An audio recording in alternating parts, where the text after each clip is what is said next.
Exemplo fácil disso, quer ver? Que eu vou dar um exemplo que todo mundo vai entender rapidamente. Consultório médico. Já viram como é o papo do consultório médico? Todo mundo conversa no consultório médico. É fila de banco e consultório médico. Tem que conversar para o tempo passar. Por isso que a gente chama, o médico chama de paciente, porque tem que ter paciência mesmo para esperar 1 hora, 2 horas uma consulta. Aí você fica ali, vira para a pessoa do lado, e aí, como é que você está? Pronto, já acabou o dia.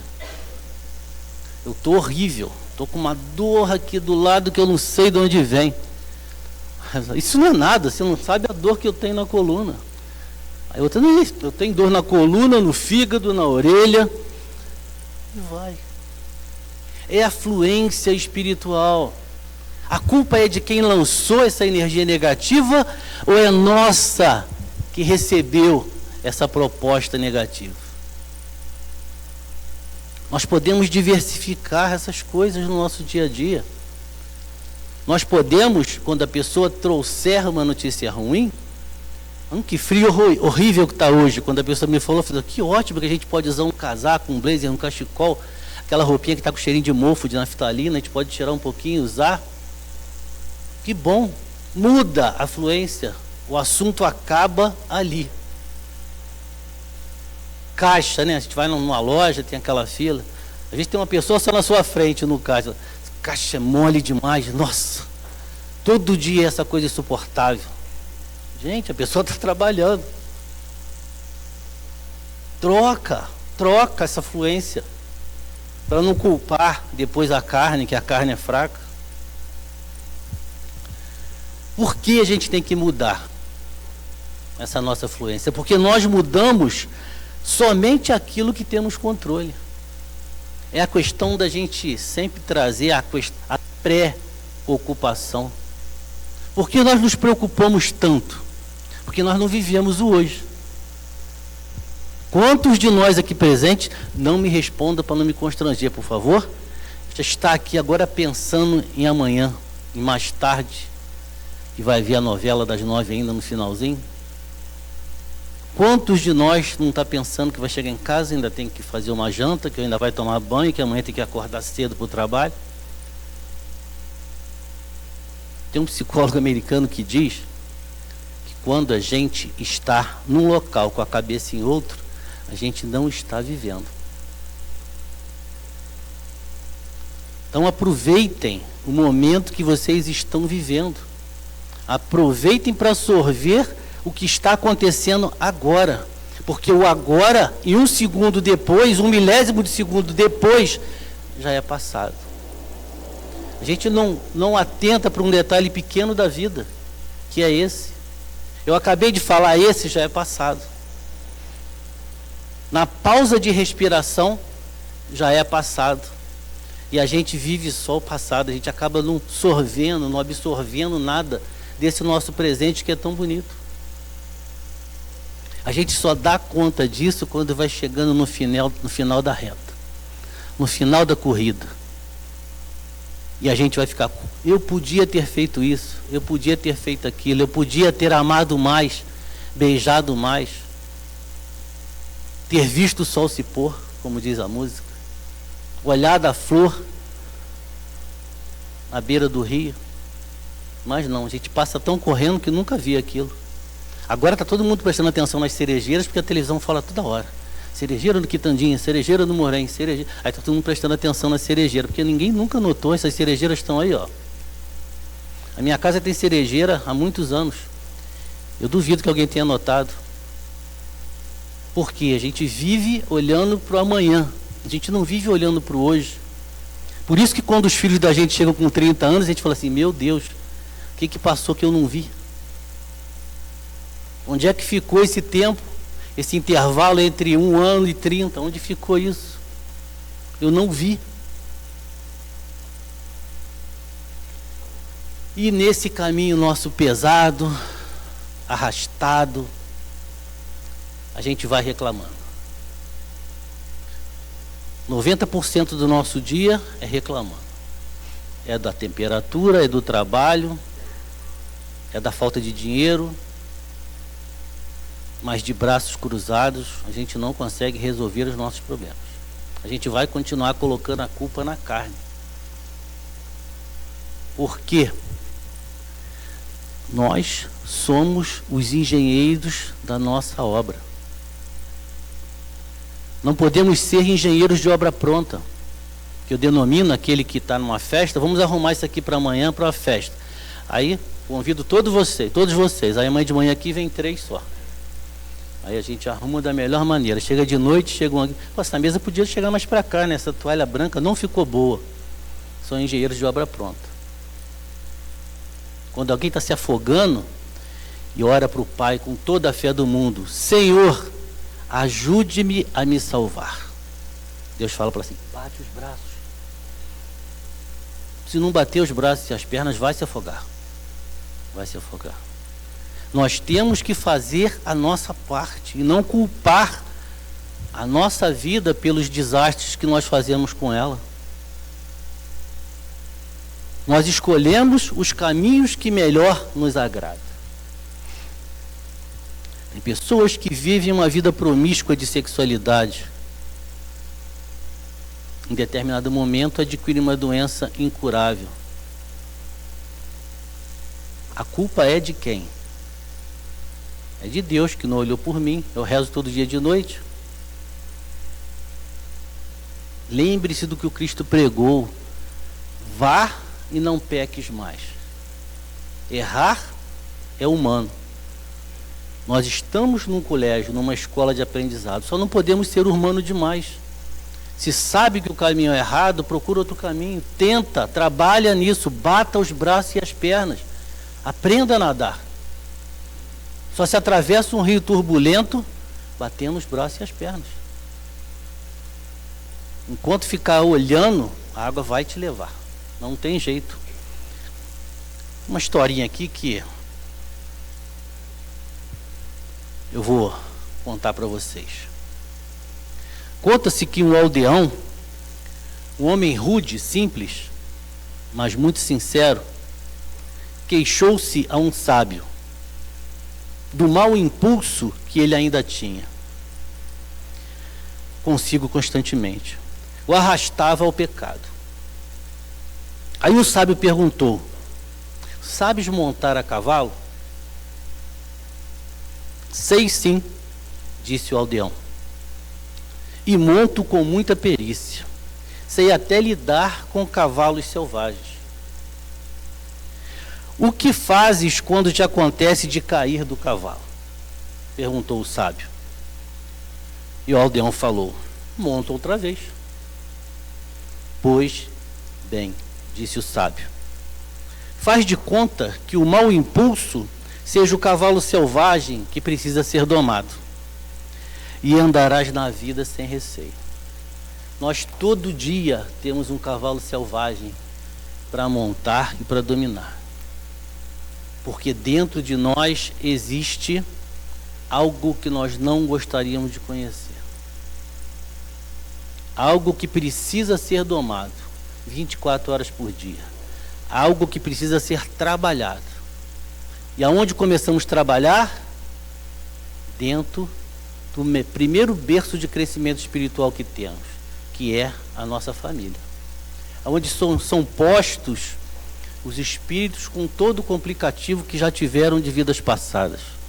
Irmãos difíceis, pais difíceis, filhos difíceis, agressivos, pais agressivos, mães histéricas. É aonde nós temos que crescer.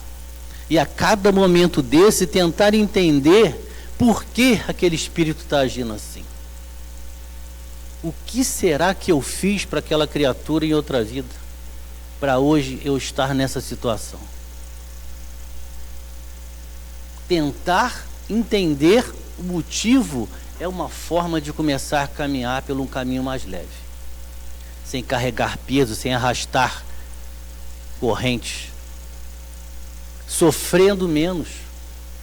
Você se entendendo e tentando entender os atos do seu semelhante, nós sofremos menos, muito menos, porque não vivemos angustiados, não vivemos com raiva, não vivemos com ódio de ninguém.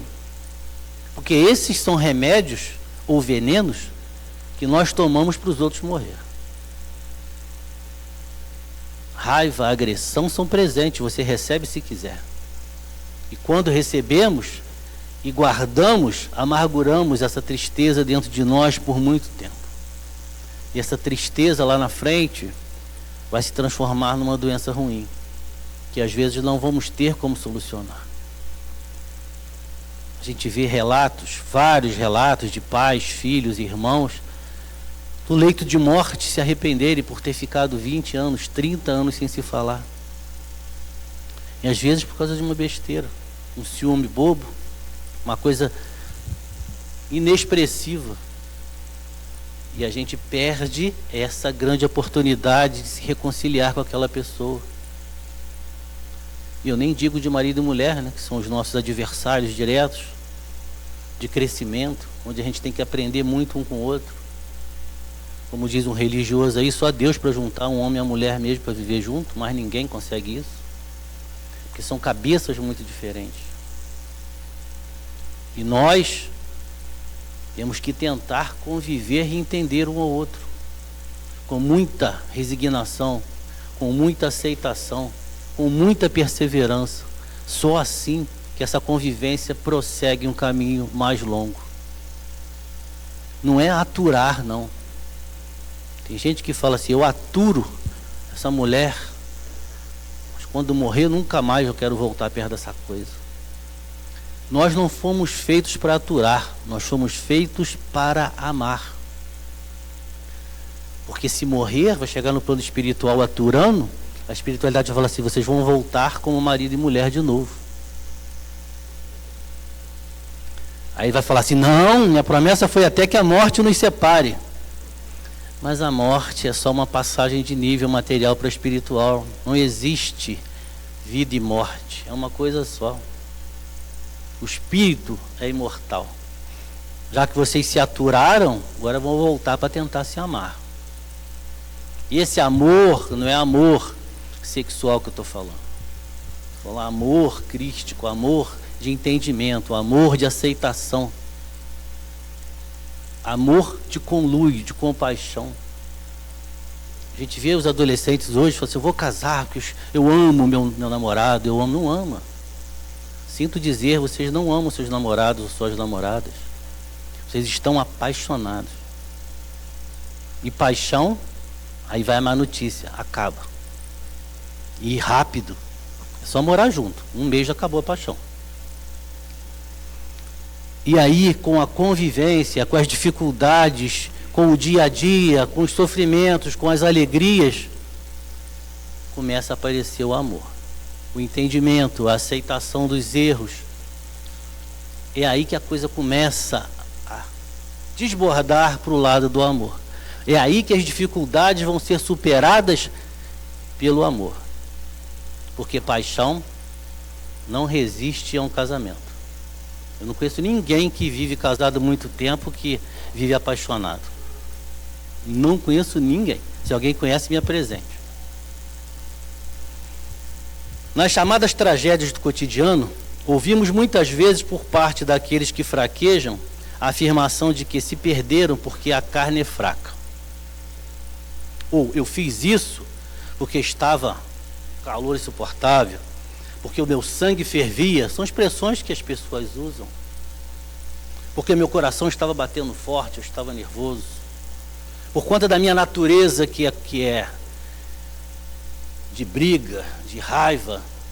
Infelizmente vimos aí nessa semana, na 16 de março, uma coisa altamente desagradável. E aí por aí afora.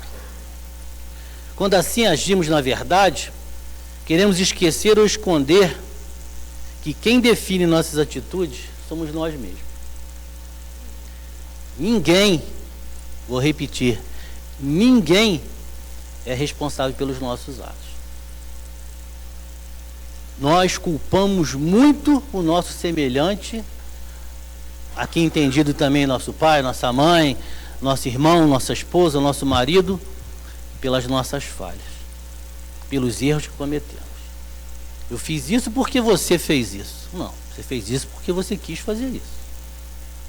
Se a pessoa fala assim, você é um burro, você ficar quieto, você é um burro? Não, então não se preocupe com isso. Agora, se você aceita, você é um burro, aí você vai falar para a mulher, você é uma égua. Onde é que está a tendência da natureza humana? Você está demonstrando com a sua atitude quem realmente você é. É esse domínio, para a gente não culpar a carne, que nós temos que ter. É saber no momento de dificuldade como nós vamos agir. Não adianta falar alguma coisa e agir de forma diferente. Vocês devem pensar assim, palestrante deve ser um anjo, né? Não, também estou no mesmo caminho que vocês. Eu também estou na mesma estrada de dificuldade que vocês. E também tenho muita dificuldade para domar o monstro que reside em mim. Que eu sei que reside. E a cada dia estou tentando aprender um pouquinho com ele. Aprender a controlar minhas emoções. Aprender a não revidar. Aprender a aceitar uma ofensa que não me pertence. Se eu sou careca, a pessoa falou, careca. Está te ofendendo? Não, você é careca. Então nós temos que trabalhar com isso. Sou branquela. Sou branco mesmo? Qual a diferença que faz isso para mim? A forma de falar foi ofensiva, mas a maneira que eu recebo não me é ofensiva. Então você não cria antinomia, antipatia, a animosidade com aquela pessoa. E como é que nós fazemos isso? Através de um gatilho. Hoje, se vocês gravarem isso para mim só, eu já me sinto satisfeito pelo que a gente está falando aqui hoje. Foco no gatilho. Vou repetir. Foco no gatilho. Nós estamos com o gatilho na mão. Nós só acionamos o gatilho se quisermos. Só nós podemos escolher a atitude a tomar. Ninguém mais vai tomar essa atitude por nós. Nós definimos como agir ou reagir. Aceitar ou não aceitar. Somos, como eu disse antes, o senhor do nosso destino. Não adianta chegar em determinado momento e colocar a culpa na outra pessoa. Quando agimos errado, temos que ter a nobreza de reconhecer que errou. Pedir desculpa com o coração aberto. Não é brigar e falar, então me desculpa aí. Não. É pedir desculpa com sinceridade. Como as mulheres gostam, né? Corrija-me se estou errado, olho no olho. Me desculpe.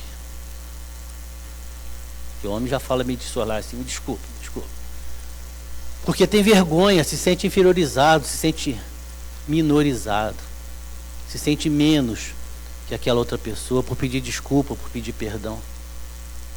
Nós ainda brigamos com nós mesmos, com vergonha de dizer que ama.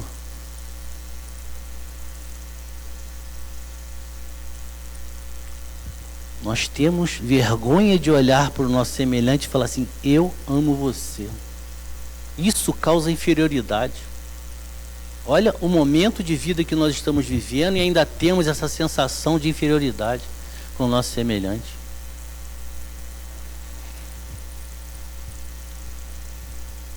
Nem sempre é fácil, nós reconhecemos.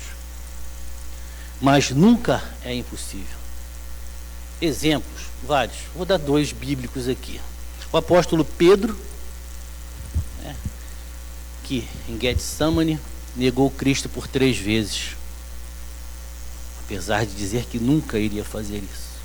Mas, depois do episódio, continuou com o seu apostolado e levou a palavra do Cristo por muito tempo ainda. Paulo de Tarso, todos conhecem a história, o apóstolo Paulo, que perseguia os judeus de uma forma cruel, os cristãos de uma forma cruel. Matava quantos pudesse. E depois de ter a revelação do Cristo nas portas de Damasco, tornou-se um apóstolo, um fiel escudeiro do Cristo, levando a sua palavra para onde passava, enfrentou dificuldades entre os seus pares, entre seus semelhantes, mas levou a palavra do Cristo aonde pôde levar. Mas nós temos que trabalhar ainda uma coisa chamada preguiça. Nós somos preguiçosos. Nós não gostamos de sair da nossa zona de conforto. Nós gostamos de trilhar pelo caminho mais leve. Sentar sempre no mesmo local do sofá, fica até aquele fundo assim, né, por lá. Sentar no mesmo lugar da mesa, andar no mesmo lado da calçada. Porque tudo isso nos poupa energia. Pensar, raciocinar, querer mudar, trabalhar, queima energia. E todos os seres vivos, de um modo geral, foram criados para trabalhar as suas energias. Como o urso que come a primavera e o verão todo para hibernar 6 meses depois, queimando a energia acumulada. E nós também, a cada pensamento, a cada atitude, a cada ato que fazemos, queimamos nossas energias. E a gente prefere ficar mais estátil, mais estagnado do que criar coisas novas, mudar, trabalhar no nosso melhoramento, para que de alguma forma nós consigamos entender esse espírito que reside dentro de nós. Para de alguma forma a gente poder entender, conviver e compartilhar com os nossos semelhantes isso. Quantas vezes, por algum motivo, a gente muda a postura e depois vemos que foi uma boa decisão de algo que poderia ter sido muito pior. Um autor norte-americano disse que demorou muitos anos da vida dele para chegar a algumas conclusões. E uma delas, ele diz assim: uma pessoa que é muito agradável com você, mas que é grosseira com pessoas de nível inferior, não é uma pessoa confiável. Porque ela age com você porque é conveniente. Algum motivo tem de agir assim, né? Então essa pessoa, temos que prestar atenção com ela. Ou nós mesmos, quando saímos daquele portão lá de baixo para a rua, qual é a nossa atitude? Como eu ajo com o meu semelhante? Como eu trato o porteiro do meu prédio? Como eu trato as pessoas que estão varrendo a rua? O garçom que me serve no restaurante? O lixeiro que cata o meu lixo? Como eu trato o meu semelhante que tem um trabalho diferenciado do meu? Nem melhor nem pior. É diferenciado do meu, só isso, mais nada. Age como um déspota. Age como alguém que quer ferir o outro. Porque o ferimento psicológico dói muito mais do que o ferimento físico. O ferimento físico, colocou um band-aid e melhora. Ou dá alguns pontinhos. Mas o ferimento psicológico vai ficar com você até você conseguir superar aquele trauma. Isso, na verdade, é muito significativo. Porque, agindo assim, nós agimos, na verdade, com paixão. E a paixão cega o nosso raciocínio lógico. Cega a nossa forma de discernir com racionalidade. No Livro dos Espíritos, na questão 908, Kardec pergunta para a espiritualidade como definir o limite em que as paixões deixam de ser boas ou más. E eles respondem: as paixões são como um cavalo, que é útil quando domado, mas perigoso quando domina. Reconhecei, portanto, que uma paixão se torna perniciosa a partir do momento em que não mais conseguis dominá-la e que resulta num prejuízo qualquer para vós ou para outrem. Desde o começo, é isso que a gente está tentando falar. Dominar as nossas más inclinações. Dominar as nossas paixões. Trabalhar dentro da racionalidade com o que nós temos dentro de nós. E para dominar temos que conhecer. Ninguém sobe num cavalo chucro, num cavalo novo, selvagem, se não estiver dominando aquela arte do cavalo, de andar a cavalo. Então nós temos que dominar para poder superar, para poder trabalhar as nossas fraquezas e as nossas fragilidades.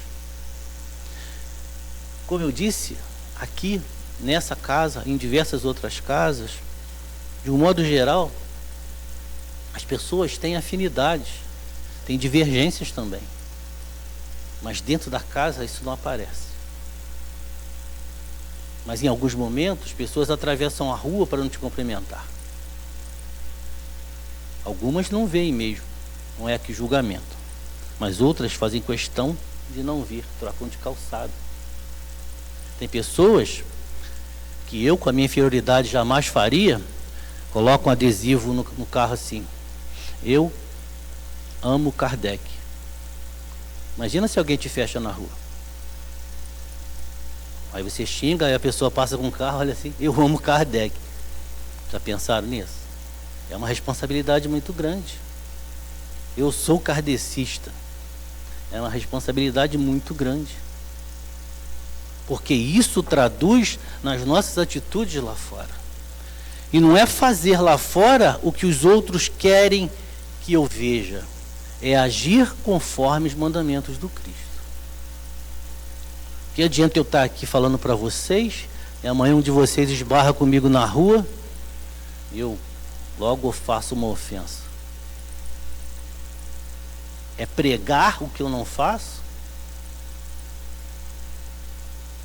Nós temos que ensinar o que sabemos, mas principalmente fazer o que se fala. Se a gente não faz o que se fala, é letra morta. Temos que trabalhar para o nosso melhoramento primeiro. Eu falei isso aqui uns dias atrás, que a nossa vida é como uma pane no avião. Primeiro você põe a máscara nas crianças. Depois você põe a máscara em você. Então, primeiro temos que trabalhar o bem-estar do nosso semelhante. Para depois nós querermos que as pessoas façam bem para a gente. Porque isso é consequência, ato consequencial. Se você faz o bem, você recebe o bem. Alguém já disse uma vez que a vida é um eco. A gente recebe o que a gente lança. Lança crueldade, lança maldade, recebe crueldade, recebe maldade.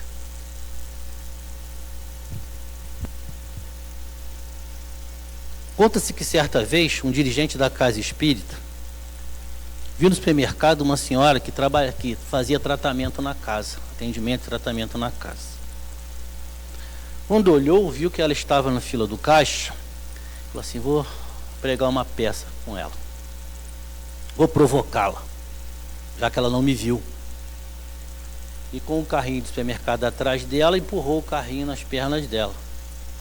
Ela simplesmente deu um passo para frente, não falou nada.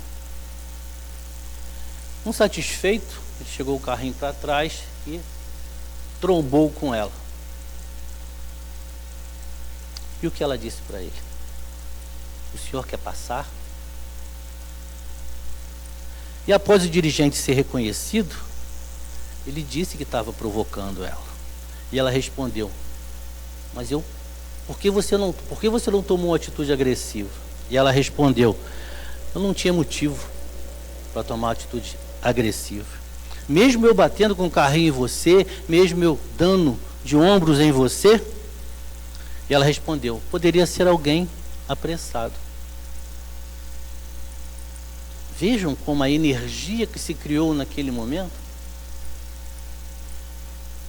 Energia boa, que você consegue desnudar qualquer agressividade do outro. Imagina você chegar no estacionamento, vai pôr o seu carro, outra pessoa vem e embica o carro na sua frente, mesmo sendo a sua preferência. Se você dá ré, buzina para ele ir, muda a frequência. Agora, se você vai forçar junto com ele, vai bater com o carro, vai um bater no outro, vão se esbofetear e ninguém vai pegar a vaga. Vai todo mundo para a delegacia. Energia que se troca. Quando você recebe uma energia ruim, modele-a na sua mão e devolva uma energia boa. as coisas vão se formar de uma forma diferente para você. Nós vamos conseguir viver mais leve, mais tranquilos. Quantas pessoas a gente atende aqui na casa que trazem problemas que a gente vê, na verdade, que não tem a menor necessidade de ser. Bastaria trocar essa energia, tentar entender o ponto de vista da outra pessoa. Já fiz aqui, hoje eu não tenho, mas já coloquei aqui na tela, alguém que presente talvez tenha visto, um 9, uma pessoa de cada lado do 9. Um vê um 6, outro vê um 9. Quem está certo e quem está errado? Às vezes a pessoa que acha que a outra está errada é porque ela não conseguiu alcançar o ponto de vista dela. Já falei aqui da briga dos vizinhos também. Vocês lembram da briga do vizinho? Alguém já ouviu? Quem está errado? Ninguém está errado. Ninguém está errado. Não é que você tem que ser apático com as coisas que acontecem.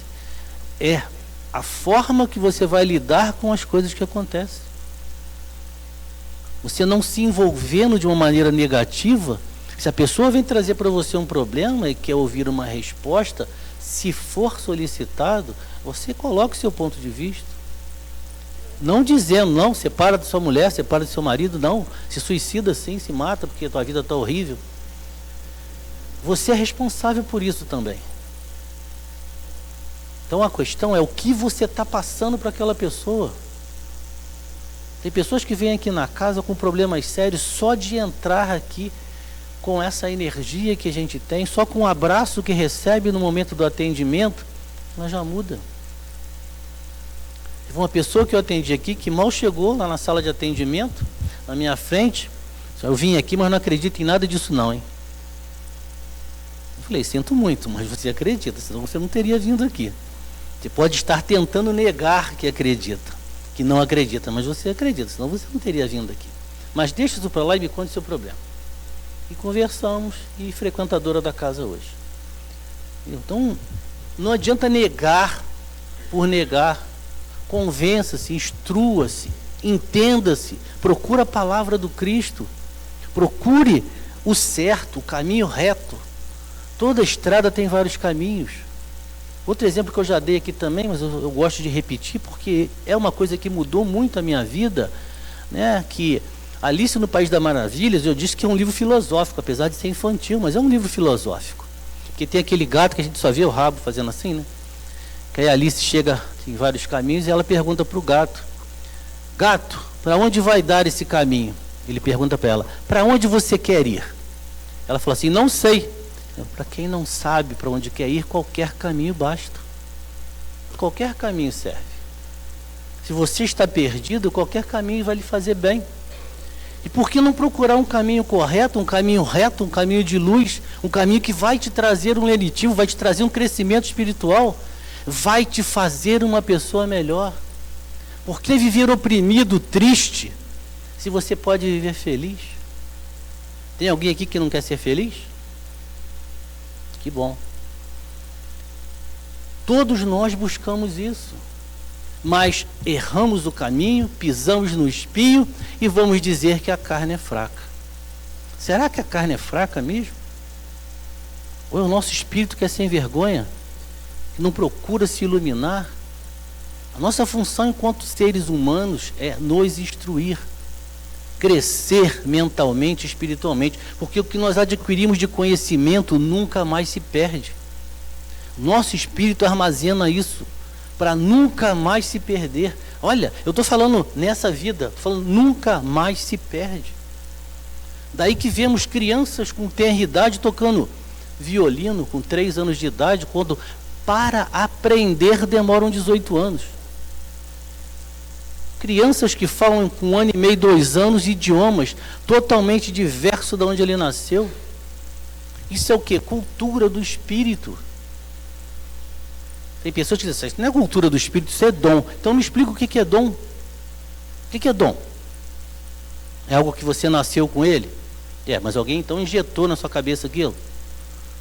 Tem que estar no espírito, não está no corpo. É a única explicação. A ciência nunca conseguiu desnudar um item sequer do Livro dos Espíritos, do Evangelho segundo o Espiritismo, das obras de Kardec. Pelo contrário, a ciência a cada ano vem robustecendo, comprovando o que ali está escrito. E a gente ainda teima em negar que não existe reencarnação, que não existe espírito. Tem gente que vem na casa que o objetivo maior não é crescer, não é aprender, não é estudar, não é prestar atenção, é usar esse minuto que aqui está para ouvir o que está aqui. Ah, eu vi que eu quero ver espírito. Quero conversar com meu pai, com a minha mãe, com meu irmão, alguém que morreu. Aí o espírito aparece e cai duro no chão desmaiado. Vai entender primeiro, vai conhecer, vai se preparar. Deus não escolhe os capacitados, Ele capacita os escolhidos. Ele vai escolher alguém, vai capacitar aquela pessoa para o objetivo que Ele quer. Seja para falar, seja para atender, seja para trabalhar na mediúnica, na desobsessão, no tratamento espiritual.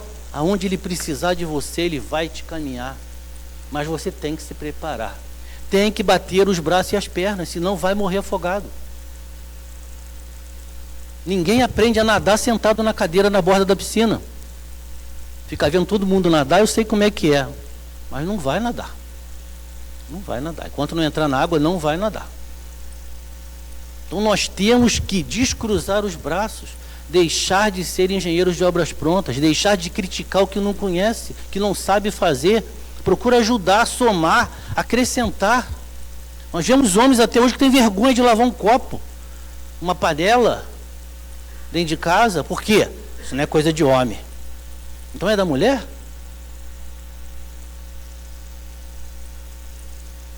Tem gente que lava uma louça quando a mulher chega em casa, vai me agradecer, não? E ela faz isso o ano todo. Tu agradeceu a ela? Eu não sou feminista não, hein? Foco é onde nós temos que olhar, é onde nós temos que entender e tentar compreender o que acontece com o nosso semelhante. A mulher fica em casa, não trabalha, fora. A mulher chega em casa, o que tu fez hoje o dia inteiro? É só ver, a casa está limpa, está sem pó, panela, as louças lavadas, panela guardada, tua roupa lavada, passada, guardada. É porque você não viu? É como obra de político, nenhum político gosta de fazer obra que galeria de rio, ninguém gosta de fazer isso, porque não aparece. Não gosta de fazer CIEP, que passa na beira da estrada, todo mundo vê a obra. Nós não podemos ficar mais apáticos. Nós estamos no século XXI, conhecimento pleno que a espiritualidade nos traz de que estamos em momentos de mudança. Esse mundo vai ficar para trás. Nós temos que correr muito atrás agora do conhecimento rápido, de nos preparar para o próximo mundo, para não ficar para trás. Não vamos ficar como o cavalo manco, olhando para trás. Vamos tentar correr com os da frente. Nós viemos na casa espírita para aprender. As pessoas têm o costume, nós, de um modo geral, temos o costume da imediatidade. Tudo que a gente quer é para agora, é para esse momento. A pessoa vem aqui, eu estou com um problema tal, eu estou com obsessão, quero ir para desobsessão. Quem disse que está com obsessão, que tem que ir para desobsessão? Quem disse isso? Eu atendi uma pessoa aqui no atendimento também que me perguntou que ia abrir um negócio em determinado lugar da avenida se ia dar certo. Aqui não é cartomancia, aqui é um centro de estudo. Principalmente a casa espírita é um centro de estudos. Esse é o objetivo maior da casa espírita, é vir para cá para aprender, para estudar, para conhecer, para nos tornarmos pessoas melhores, para entender no final o que reside dentro de nós, para pararmos de uma vez por todas de dizer que a carne é fraca. Porque nessa passagem da Bíblia, que o Cristo fala em Getsemane, só para complementar, que ele diz que a carne é fraca, ele não diz que a carne é fraca para justificar erros que cometemos, como alguns religiosos propagam por aí. Ele disse isso porque ele viu que estava se aproximando no momento derradeiro da crucificação dele, e ele, enquanto Jesus de Nazaré, o homem, sabia do sofrimento que ia ter enquanto homem. E quando ele voltou da concentração dele, das preces dele. Ele falou para os discípulos dele que estavam dormindo, cochilando, aguardando ele voltar: o espírito está pronto, mas a carne é fraca. A carne é fraca porque todos nós vamos passar por uma provação muito difícil. Então a carne é fraca, em Getsemane, como ele fala, não é para justificar os nossos erros, não. A carne é fraca porque a carne sofre, a carne tem dor. Então a carne é fraca. Então, para suportarmos as dificuldades da carne, as dores da carne, temos que fortalecer o nosso espírito. Obrigado a vocês por terem emprestado o ouvido. Fiquem com Deus, que Deus abençoe a cada um e que cada um de vocês consiga encontrar nessa noite de hoje o que vieram aqui procurar. Muito obrigado. Obrigado, Márcio.